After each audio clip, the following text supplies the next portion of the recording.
ultimamente tenho pensado, talvez seja um erro, não deveria ser ultimamente, deve ser uma constância, mas de um tempo para cá, eu tenho pensado com muita veemência a respeito do céu. É claro que eu não estou me referindo ao céu azul estrelado, né? Eu estou me referindo à eternidade, eu estou me referindo a um lugar, um espaço que, de alguma forma, a humanidade deseja estar. Eu estou falando de um lugar que muitas pessoas ainda tentam tateá-lo com alguns conceitos ou com alguma outra coisa e que transcende essa realidade física da qual a gente está inserido agora. Eu tenho pensado muito sobre o céu, muito mesmo. E como na semana passada nós terminamos a série e agora tinha esse final de semana meio que livre, eu falei, acho que é uma boa oportunidade para a gente poder conversar um pouquinho sobre o céu. Afinal de contas, a Bíblia está repleta de afirmações sobre esse conceito, e Paulo fala que a gente tem que ter a cabeça no alto, a gente tem que ter a cabeça de fato nas coisas do céu. Então eu quero convidar você a abrir a sua Bíblia em Apocalipse, capítulo 21. Nós vamos ler dos versículos 1 até o versículo número 8. Apocalipse, capítulo 21. Vi novo céu e nova terra, pois o primeiro céu e a primeira terra passaram e o mar já não existe. Vi também a cidade santa, a nova Jerusalém, que descia do céu da parte de Deus, ataviada como noiva adornada para o seu esposo. Então ouvi grande voz vinda do trono, dizendo: eis o tabernáculo de Deus com os homens. Deus habitará com eles. Eles serão povos de Deus, e Deus mesmo estará com eles. E lhes enxugará dos olhos toda lágrima, e a morte já não existirá. Já não haverá luto, nem pranto, nem dor, porque as primeiras coisas já passaram. E aquele que está assentado no trono disse: eis que faço novas todas as coisas. E acrescentou: escreve, porque essas palavras são fiéis e verdadeiras. Disse-me ainda: tudo está feito. Eu sou o Alfa e o Ômega, o princípio e o fim. Eu, a quem tem sede, darei de graça da fonte da água da vida. O vencedor herdará essas coisas, e eu lhe serei Deus, e ele me será filho. Quanto, porém, aos covardes, aos incrédulos, abomináveis, aos assassinos, os impuros, aos feiticeiros, aos idólatras e a todos os mentirosos, a parte que lhes cabe será no lago que arde com fogo e enxofre, a saber, a segunda morte. Senhor, fala ao nosso coração, tem misericórdia de nós. Em nome de Jesus eu oro. Amém.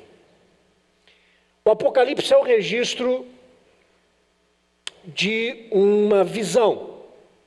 A visão de um apóstolo chamado João. João tem uma visão e ele é chamado a registrar tudo o que ele estava vendo. A pergunta é: qual é o propósito, ou qual o propósito de todas as visões que João estava tendo a respeito do Apocalipse? Qual o propósito? Bom, você vai encontrar muita gente dizendo assim: eu tenho medo de ler Apocalipse, porque o Apocalipse está falando do fim do mundo. O Apocalipse tem umas coisas meio difíceis, meio cabeludas da gente ler, então eu prefiro não ler Apocalipse. Não, Apocalipse tem algumas profecias que vão acontecer, então eu fico meio com medo. E aí você vê tanta gente fazendo tanto questionamento, levantando tanta conjectura a respeito do livro de Apocalipse. Mas deixa eu tentar dizer para você quais os propósitos das visões que João teve na ilha de Patmos e que registrou todas as visões. toda visão e todo livro de Apocalipse tem como propósito consolar. Não tem outro jeito de ler o livro de Apocalipse, senão com os óculos ou com o óculos do consolo. Se você ler Apocalipse sem o óculos do consolo, é possível você fazer uma leitura um tanto quanto distorcida do propósito original de todo o livro. Por que que nós temos que ler Apocalipse com o óculos do consolo? Porque dentro do contexto histórico ali de João, as pessoas estavam sofrendo perseguições, as pessoas estavam morrendo, as pessoas estavam sendo angustiadas, as pessoas estavam perdendo a vida, as pessoas estavam sendo presas, privadas do contexto familiar, privadas da sociedade, e elas estavam sofrendo muito.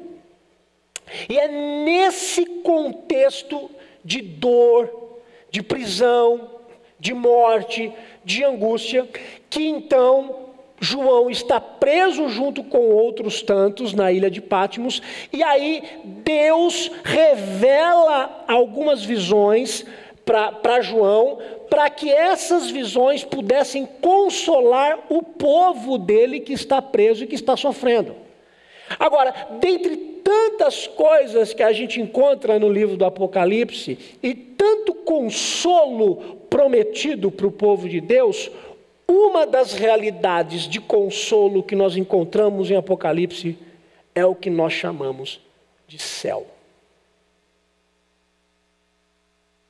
Aliás, é muito interessante o conceito que as pessoas têm de céu, não é? Já fez uma pesquisa? Faz, você vai ver que interessante a visão que tantas pessoas têm a respeito do céu. Primeiro você vai encontrar algumas pessoas dizendo assim: o céu é uma utopia, o céu não existe, o céu é aqui. Por outro lado você vai encontrar a gente dizendo: não, o inferno é aqui. Então o conceito de céu e de inferno, para muita gente é uma utopia, é algo que não existe, um negócio que também é inalcançável. Para outras pessoas, o céu é um lugar onde vai estar cheio de pessoas boazinhas, gente que fez o bem, gente que ajudou o outro, o idoso a atravessar a rua, gente que pagou a conta do mercado para uma pessoa, cheio de gente boa, gente que chamou o pastor para comer uma carne gostosa na carne dele, né? Estou falando disso faz tempo e até agora, né? Puxa vida, não está dando certo, eu vou ter que alterar a estratégia. Para algumas pessoas, o céu é isso, pessoas boas, que fizeram coisas boas e que agora merecem a medalha de honra, o mérito, para ficarem no céu.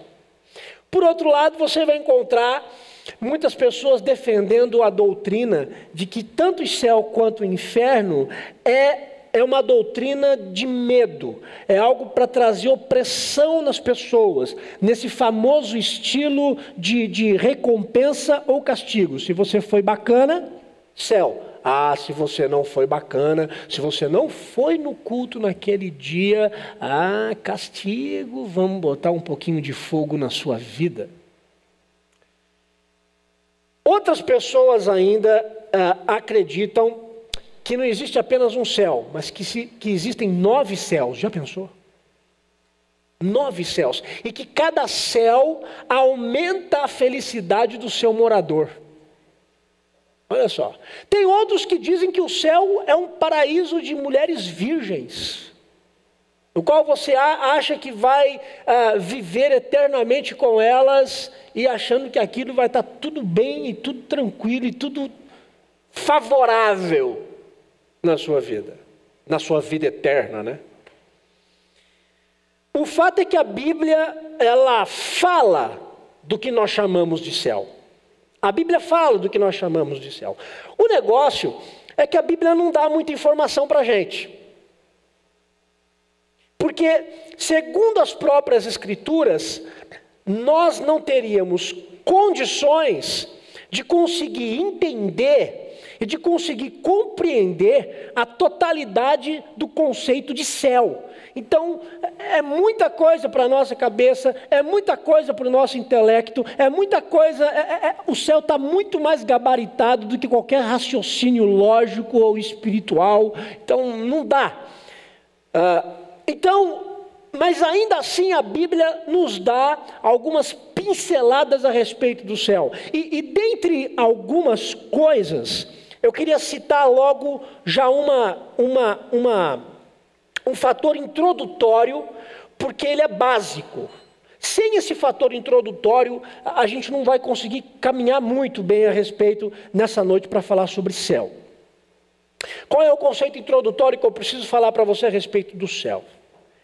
É que o céu é uma realidade para pessoas que receberam a Cristo em suas vidas, reconhecendo os seus pecados e as suas limitações, e que viveram a realidade do reino de Deus nas suas vidas, nessa terra, nesse mundo ou nesse cosmos. E essas pessoas, elas irão ver que a morte não tem a última palavra em suas histórias.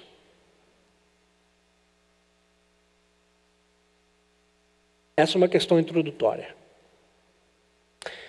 É a realidade para pessoas que reconheceram seus pecados, que receberam o sacrifício de Jesus nas suas vidas e que vivem Cristo, que vivem a realidade do reino de Deus aqui, e essas pessoas irão ver no futuro que a morte não tem a última palavra na história de suas vidas. Eu gostaria então de abordar sobre o tema, o que é o céu?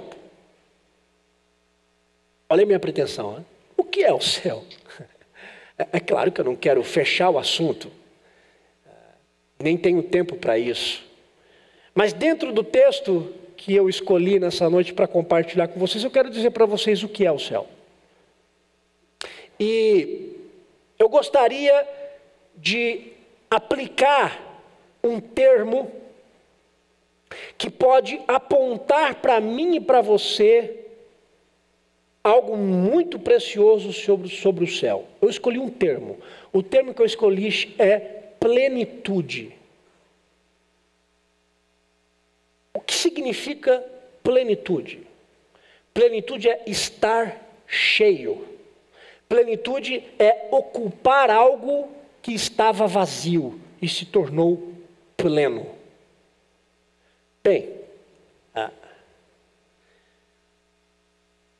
o que então a realidade do céu, que eu estou chamando de plenitude, de cheio, o que a realidade do céu pode preencher no vazio da existência humana?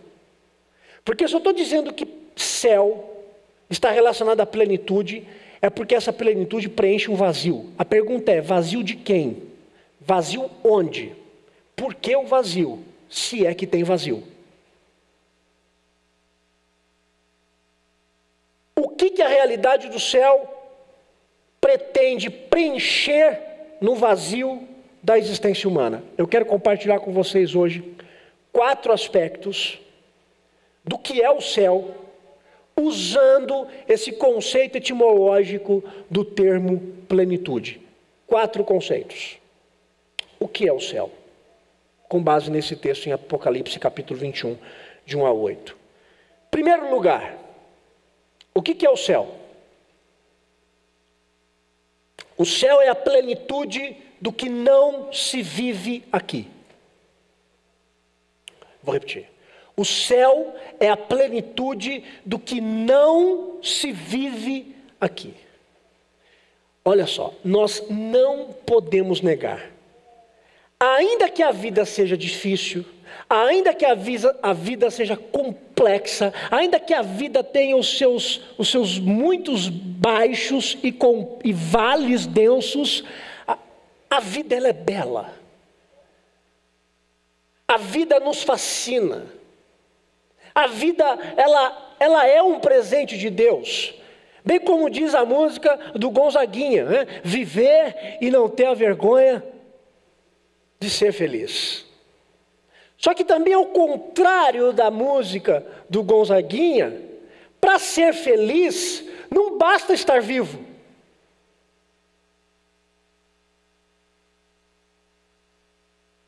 Para ser feliz não basta estar vivo. E aí é que entra um questionamento muito interessante. O questionamento é o seguinte: por que a humanidade ainda vive essa impressão de uma ausência de plenitude? Por que a humanidade ainda vive esse sentimento de que tem alguma coisa que não está plena na vida? A pessoa tem muito dinheiro, muitos bens, estabilidade, mas ela ainda tem a impressão de que está faltando alguma coisa para ela. A pessoa tem saúde, ela pratica esportes, ela faz isso, ela faz aquilo, ela é aventureira, mas ela tem a impressão de que ainda está faltando alguma coisa. Essas pessoas, elas têm uma profissão, elas são reconhecidas, elas fazem curso, elas vão viajar, elas aproveitam a vida com as suas regalias, mas elas ainda têm a impressão de que está faltando alguma coisa. As pessoas se casam, as pessoas constituem família, as pessoas têm filhos, e aí elas dizem assim: não, eu achei que ter filho ia resolver minha vida.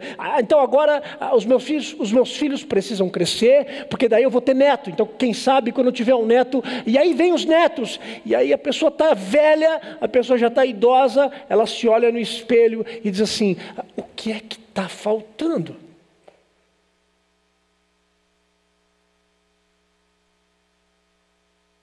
Como se houvesse no nosso coração um sentimento de eco, como se houvesse na nossa alma um vazio inexplicável.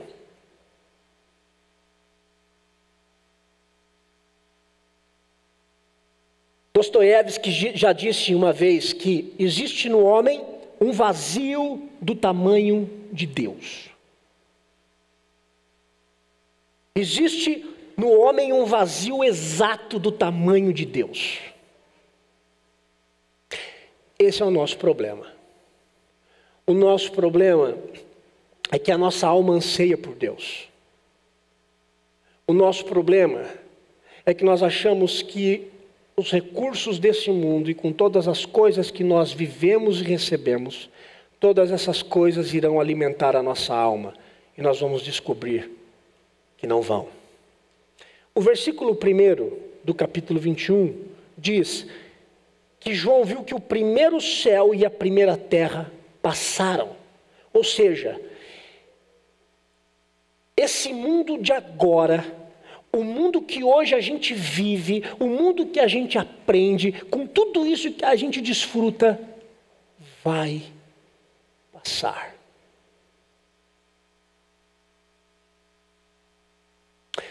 Vai passar esse desejo de alimentar a alma com coisas, querer alimentar a alma com coisas, e a alma nos dizendo: eu não quero coisas, eu quero Deus. Esse mundo vai passar. Vai passar o contexto desse mundo onde você ama as pessoas por aquilo que você pode receber em troca. Vai passar esse mundo que nem sempre aprendemos a viver e a gozar da vida que temos. Passará esse mundo altamente separatista, esse mundo que exclui, que levanta muros. E aqui é muito importante, até citando o exemplo desse mundo separatista, é muito interessante a gente pensar na continuação do versículo 1, porque ele diz assim: vi novo céu, nova terra, porque o primeiro céu e a primeira terra passaram, ou seja, a realidade do céu vai ser uma realidade nova, transformada. E ele diz: o mar já não existe. Aí tem muita gente que fica frustrado, né? Por isso que talvez tem muita gente, muito crente, que diz assim, bom, eu vou aproveitar o mar agora, vou aproveitar tomar uns caldos agora no mar, nas ondas, pegar um jacaré, porque depois, na eternidade, não vai ter mar mesmo, né? Então, até dizem alguns teólogos de que no céu haverá uma grande piscina de coca que não fará mal. Não sei, eu não sei, não sei mesmo. Mas eu fiquei sabendo que o João Carlos vai estar ali, rodando ali. Mas veja só, o texto está dizendo, o mar já não vai existir. E as pessoas ficam pensando assim, poxa, eu preciso aproveitar a chance nessa vida de mergulhar no mar, porque no céu não vai ter mar. Olha só, eu não sei se no céu não vai ter mar. O que eu sei é que essa frase aqui de João, ela pode ter um sentido muito mais contextual do que literal. Deixa eu explicar. João está onde? Numa ilha. João está na ilha de Pátimos. E o que ele está fazendo na ilha de Pátimos? João está preso. João está isolado das pessoas. E João, quando ele olha pela janelinha, ele vê mar de um lado. E quando ele chega do outro lado da ilha, ele olha e ele vê mar. Por quê? Porque ele está cercado por mar. Ele está isolado. Quando eu vejo João dizer mais ou menos assim, e o mar já não existirá. É meio que eu ouço João dizendo assim, no céu não haverá separação entre nós. No céu não haverá saudade. No céu não haverá isolamento. No céu não haverá privação. No céu não haverá nada que poderá impedir que eu chegue até você e toque você e diga, eu amo no meu Senhor.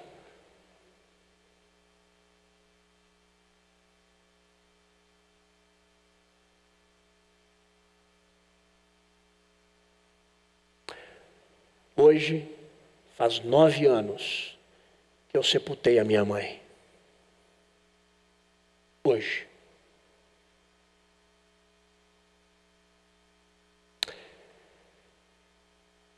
Não haverá mar que nos separe.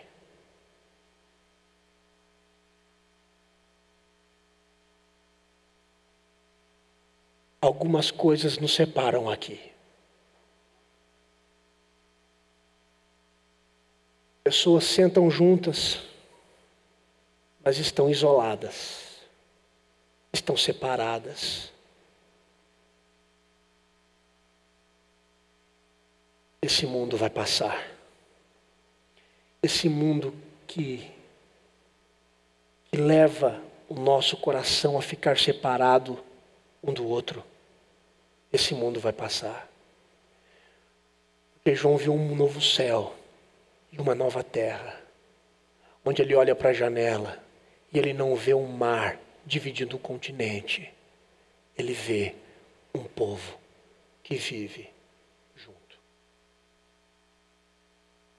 Isso é o céu. A plenitude de uma vida, onde não mais é marcada pela busca de coisas para suprir a alma. A plenitude de vidas que vivem juntas, unidas, sem a separação dos efeitos do pecado nas nossas relações. Não haverá separação entre nós. Isso é o céu.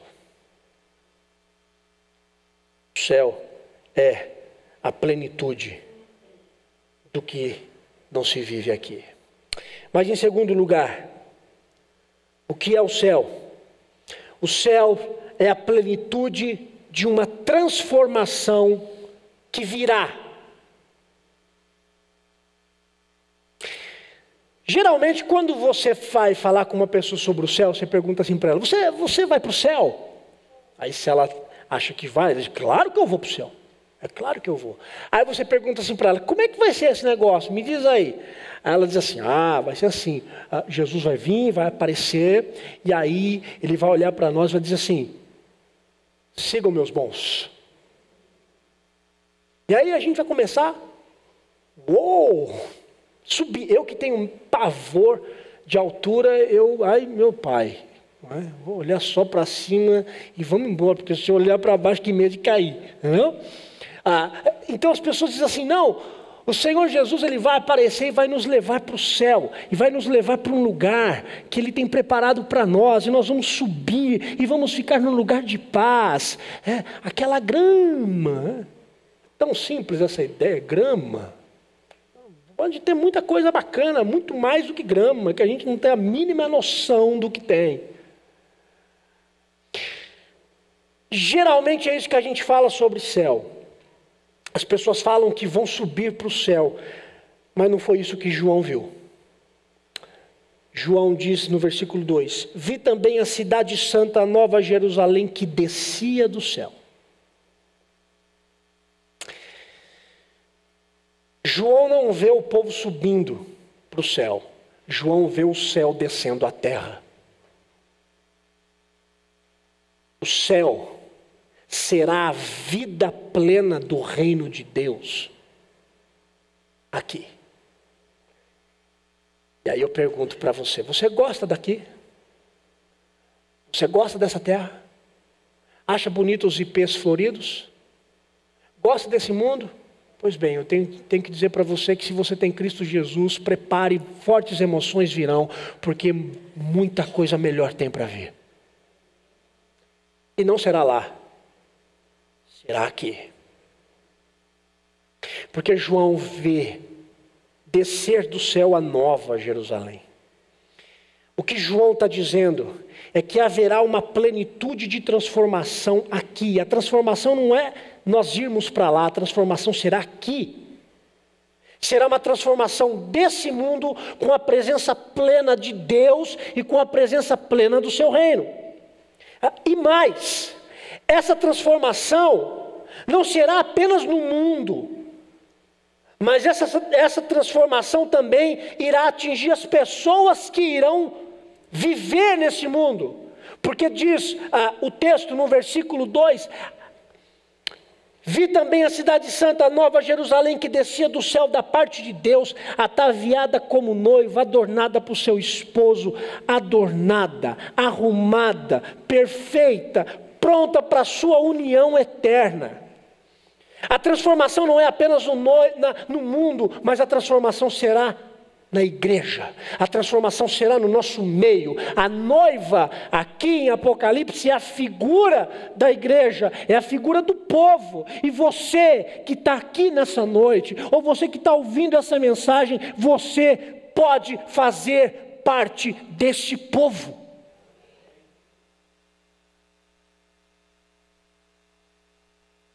Tem muita gente que diz assim, eu não acredito na igreja. Eu não acredito mais na igreja. Me frustrei com a igreja, me frustrei com pessoas, me frustrei com o discurso da igreja, me frustrei com liderança. Estou fora da igreja, eu estou cansado, eu não quero mais saber de igreja. Você vai encontrar muita gente assim. E eu vou dizer para você, olha, enquanto nós estivermos aqui nessa terra, eu e você vamos dar as mãos e vamos dizer assim, olha, tem horas que a igreja nos cansa, a gente fala, e às vezes a gente tem a impressão de que a gente fala tanto, às vezes eu como pastor estou aqui falando, e às vezes eu tenho a impressão de que parece que eu não estou sendo entendido, ou as coisas não estão acontecendo, e sabe por quê? Porque eu que falo, e nós que estamos aqui, ou você que ouve, ou eu que ouço e você que fala, ou essa interação que nós temos enquanto igreja, ela ainda assim recebe o efeito do pecado. Mas haverá um dia em que esse povo, que é chamado de noiva, estará adornada, arrumada, perfeita, pronta para a sua união eterna com o noivo, que é Jesus de Nazaré.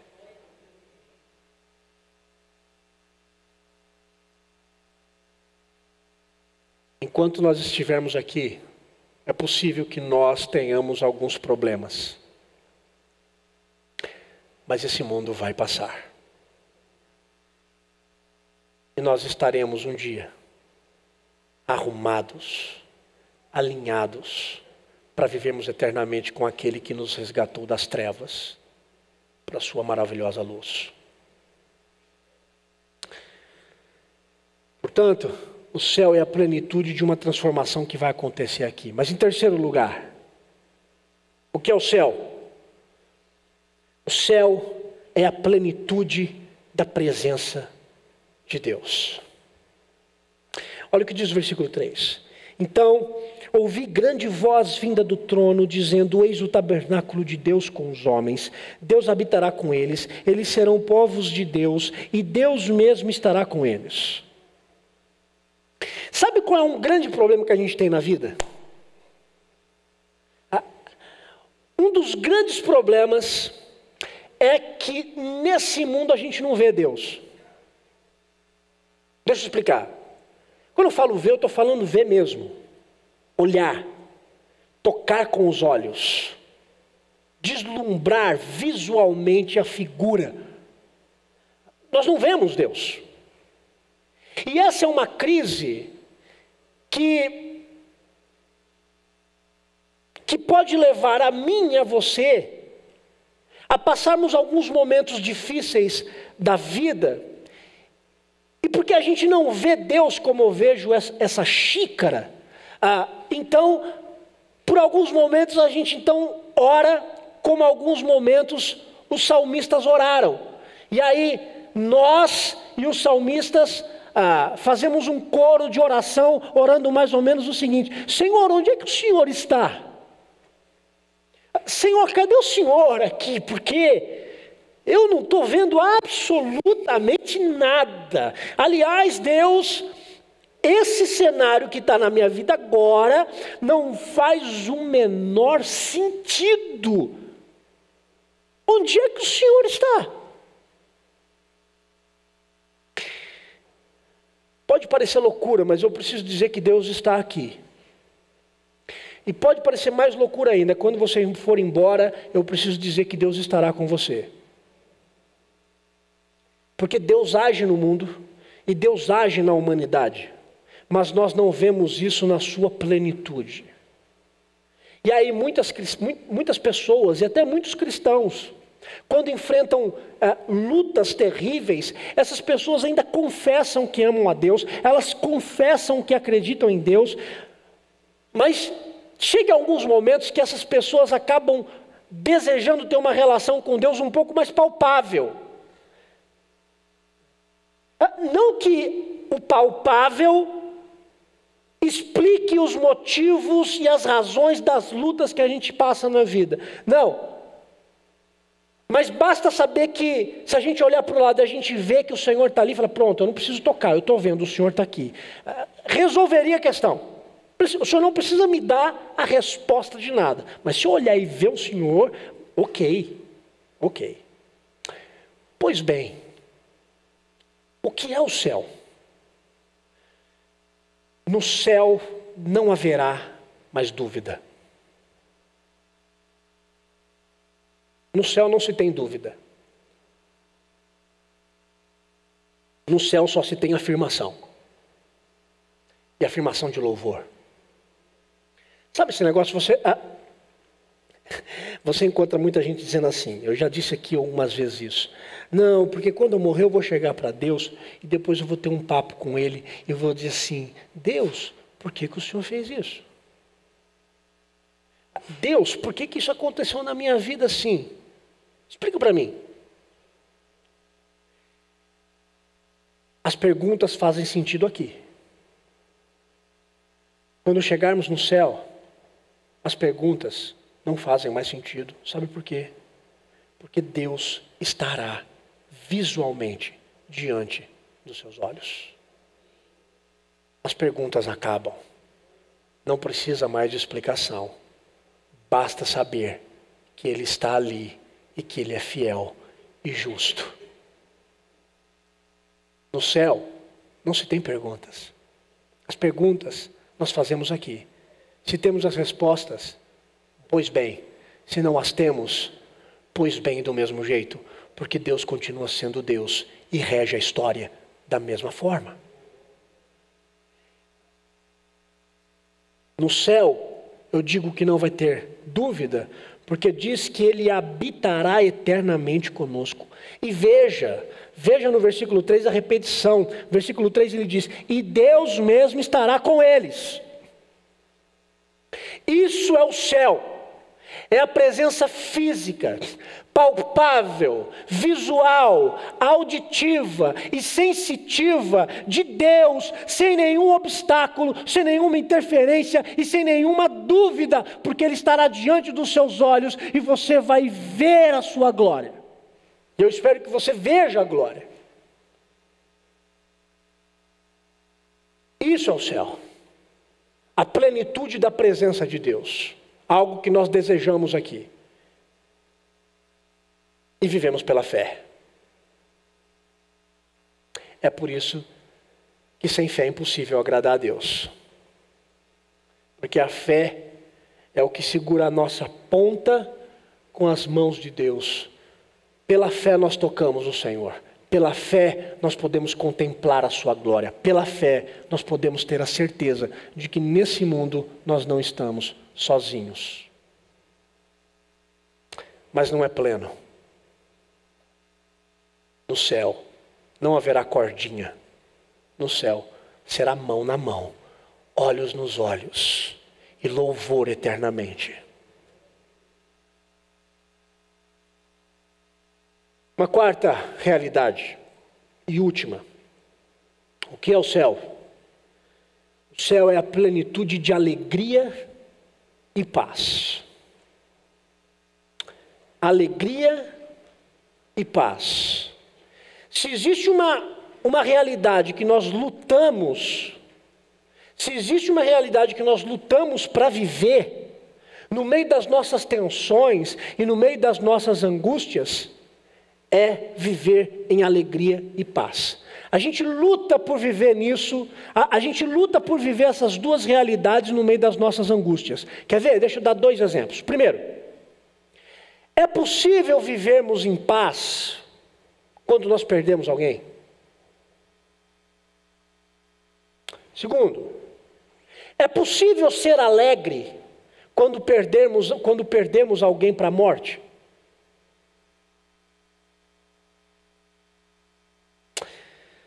Para ambos, o cristianismo diz que sim. Porque tanto a paz quanto a alegria, elas podem ser desfrutadas independentemente das circunstâncias.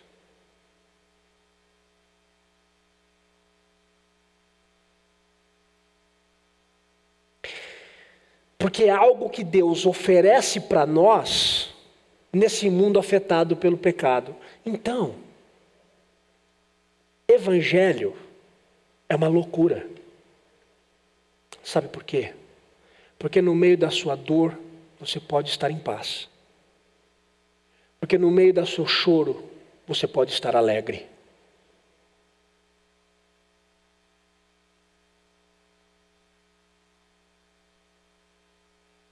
Parece dicotômico, mas é possível desfrutar de paz e alegria, ainda que você esteja chorando de dor e sofrendo por um luto. É por isso que eu quero me referir agora à paz e alegria, como se eles estivessem meio que rebuscados aos nossos olhos. Numa visão um tanto quanto embaçada, entre a nossa vida e a paz e a alegria, há uma neblina. A gente consegue ver os tons coloridos de um e de outro. A gente consegue ver a presença deles como a graça de Deus na nossa vida, no meio das nossas dores. A gente vê, mas é uma visão míope, embaçada. Não é distinto, não é pleno. Agora veja só.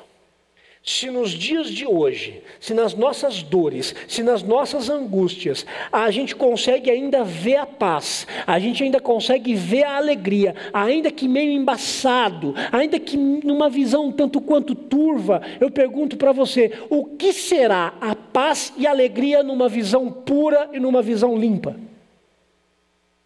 O que será? E eu vou dizer para você que nem eu e nem você temos ideia do que é a paz e do que é a alegria pura. Sabe por quê?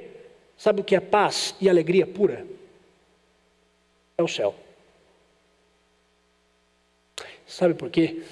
Porque no versículo 4 diz que a nossa maior luta já não vai existir no céu. Sabe qual é a nossa maior luta?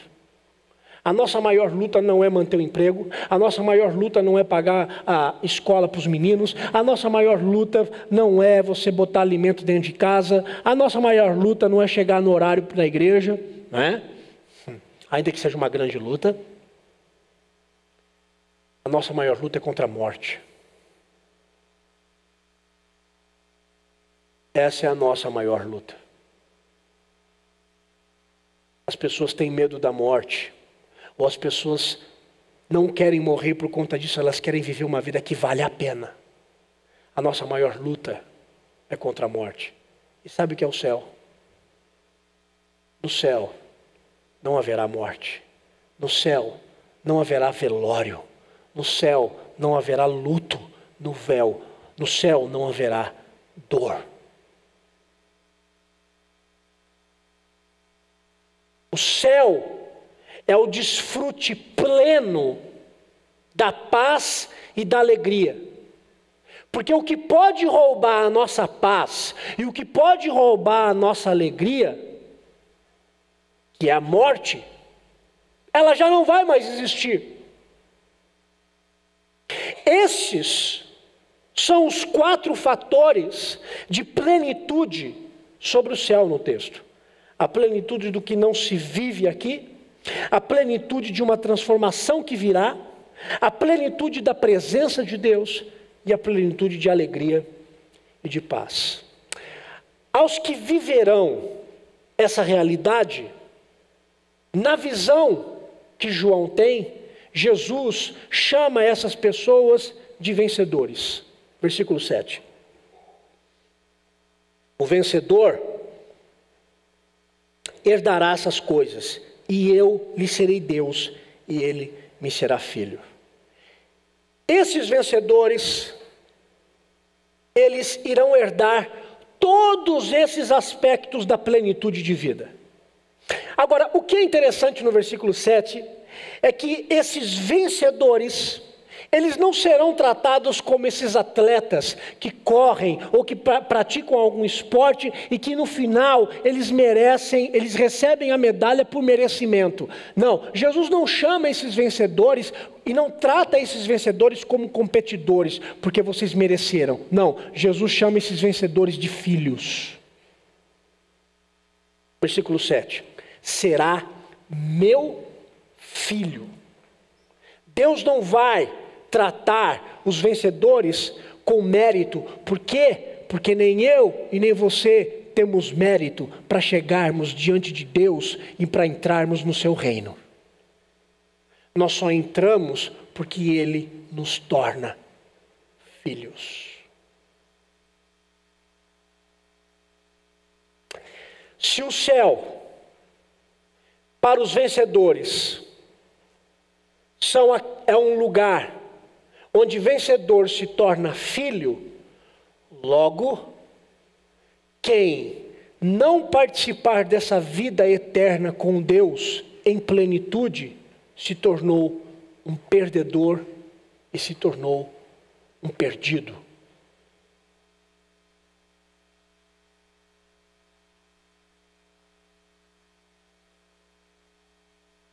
Quem são estes que se tornaram perdedores? Quem são estes que não estarão no céu? O versículo 8 descreve: covardes, incrédulos, abomináveis, assassinos, impuros, feiticeiros, idólatras e todos os mentirosos. A parte que lhes cabe será no lago que arde com fogo e enxofre, a saber, a segunda morte. Quando a gente pergunta para uma pessoa assim, quem você acha que não vai estar no céu? A gente vai ouvir algumas respostas parecidas com esse texto. Você pode ouvir assim, os adúlteros não vão entrar, os mentirosos, os ladrões. Dizem as más línguas que os palmeirenses também não. Não sei, os corintianos não estão aqui. Não estão. Ou seja, quando você pergunta para uma pessoa, olha, quem é que vai estar, quem não estará no céu? Essas pessoas vão dar uma lista para você semelhante à lista do versículo 8. Vamos acompanhar um pouco a lista do versículo 8. Ele dá algumas características, ele fala sobre os incrédulos. Quem são os incrédulos? São aquelas pessoas que enquanto estiveram aqui nesse tempo, nesse cosmos, nessa terra, são homens e mulheres que não se submeteram ao Senhor em suas vidas e não creram que só Ele e apenas Ele, Jesus, pode satisfazer as nossas vidas. Os abomináveis, eles também não viverão no céu, que nós chamamos de céu, eu vou chamar de plenitude do reino de Deus. Os abomináveis também não viverão nesse contexto. Por quê? Porque os abomináveis desenharam uma vida difícil demais de ser vista. Os abomináveis desenharam uma vida difícil de ser apreciada, de ser valorizada. Os assassinos, eles também não farão parte. Sabe por quê? Porque eles não respeitam a vida alheia e tiram a vida em prol de seus próprios benefícios, em prol de suas próprias cobiças. Os impuros também eles não estarão. Por quê? Porque os impuros, enquanto estavam vivos nessa terra, se mantiveram isolados da purificação de Deus e se ofereceram, se lançaram a todo tipo de imundícia sexual, moral, ética, seja o que for. Os feiticeiros, nesse texto, eles também não estarão no céu. Sabe por quê? Porque os feiticeiros são aquelas pessoas que buscaram satisfazer os seus corações nos prazeres do ocultismo, nos prazeres daquilo que as pessoas, a juventude chama de forças das trevas. Mas é interessante que a palavra feiticeiro aqui no original vem de uma palavra que a gente conhece muito bem, drogas. Sabe por quê? Porque o ocultismo na época era praticado com drogas.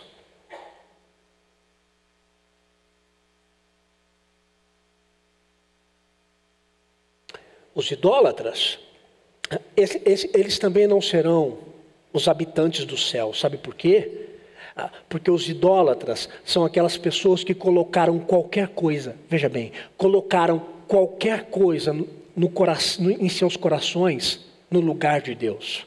Eu não estou falando de idólatra que se prostra apenas diante de uma imagem. Eu estou falando do cara que idolatra o dinheiro. Eu estou falando do cara, da pessoa que idolatra a si mesmo. Eu estou falando da pessoa que idolatra a sua profissão, que idolatra a sua ascensão, que idolatra o seu próprio nome. Porque nós temos várias idolatrias. E ele termina falando sobre os mentirosos. Aqueles que nessa vida se esquivaram da verdade para viverem as suas vidas alicerçadas na mentira. Vamos ser bem sinceros com essa lista? Bem sincero. Ela não é surpreendente. Não é surpreendente.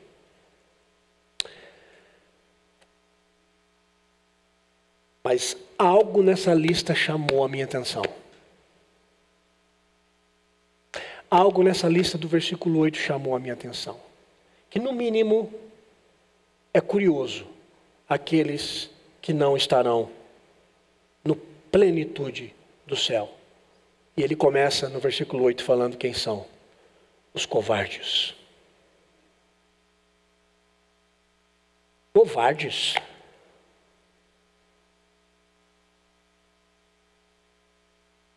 Esse covarde aqui não são as pessoas que têm medo de barata.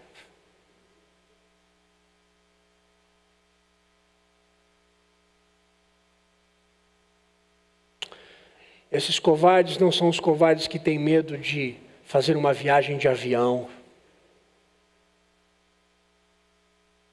É isso. É outro tipo de covardia. Esses covardes são covardes porque não se permitiram viver a vida que Cristo oferece para você agora. São covardes porque preferiram viver a seu modo do que ao modo de Jesus de Nazaré. São covardes porque disseram não para a mensagem do Evangelho, entendendo que para viver feliz, essa pessoa precisava e necessitava realizar todos os seus desejos, e para fazer parte de um grupo, então ela se vende. Covardes.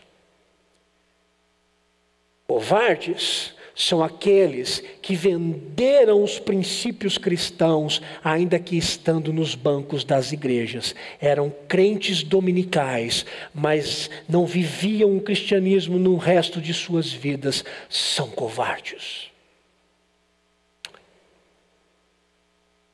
De fato, o inferno será povoado por covardes.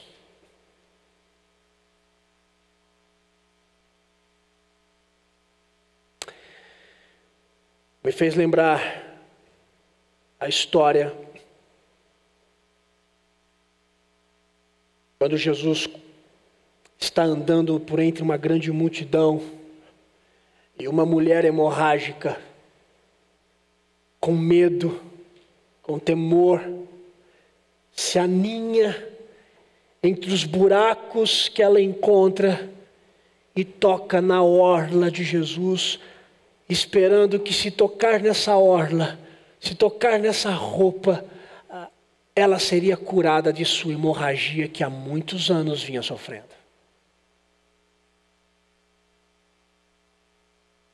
Quando ela toca, Jesus para e diz: quem me tocou? Os discípulos olham para Jesus e dizem assim: você está de sacanagem. No meio dessa multidão, como é que você quer perguntar quem te tocou? Então Jesus diz assim: alguém me tocou de um modo diferente, porque de mim saiu o poder.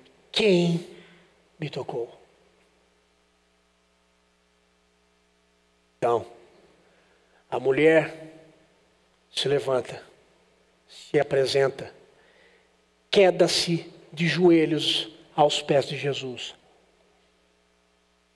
Com temor, ela conta toda a sua história. Jesus a levanta e diz: minha filha, vai em paz, a tua fé te salvou. Porque o reino dos céus é o reino povoado por corajosos. Gente que assume quem é diante de Deus. Gente que assume as suas mazelas. Gente que sabe que dá nome aos bois na sua alma. E chega com coragem até Jesus para dizer quem é.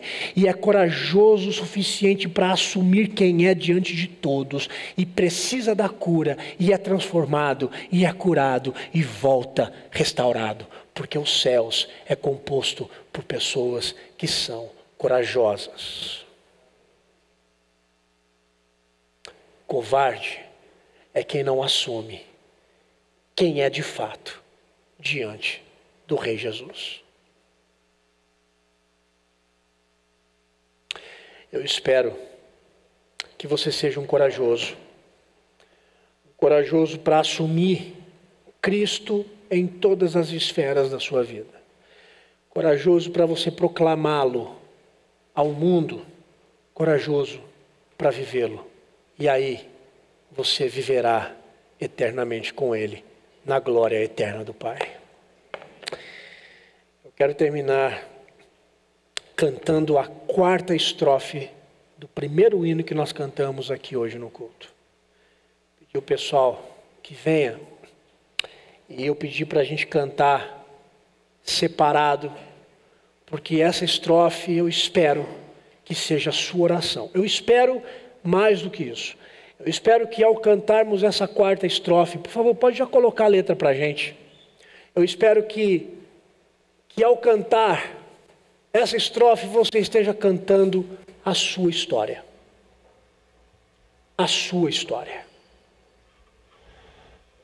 Se a morte aparecer na sua história hoje, onde você estará? Com quem você estará? Vamos ficar em pé?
Grande Deus, o Senhor nos tem preparado um lugar, e um dia nós estaremos contigo, e o Senhor trará a plenitude da tua glória, e transformará esta terra, e aqui viveremos eternamente, cantando toda a honra e toda a glória, estando com os nossos irmãos, sem o muro da separação, sem o isolamento, sem nada que nos separe um do outro, e como será bom vivermos juntos como um povo, tendo o Senhor como nosso Rei. Ah, Deus, como é bom saber que a morte não tem a última palavra na nossa história. A última palavra é do Senhor que venceu a morte. Louvado seja o Senhor.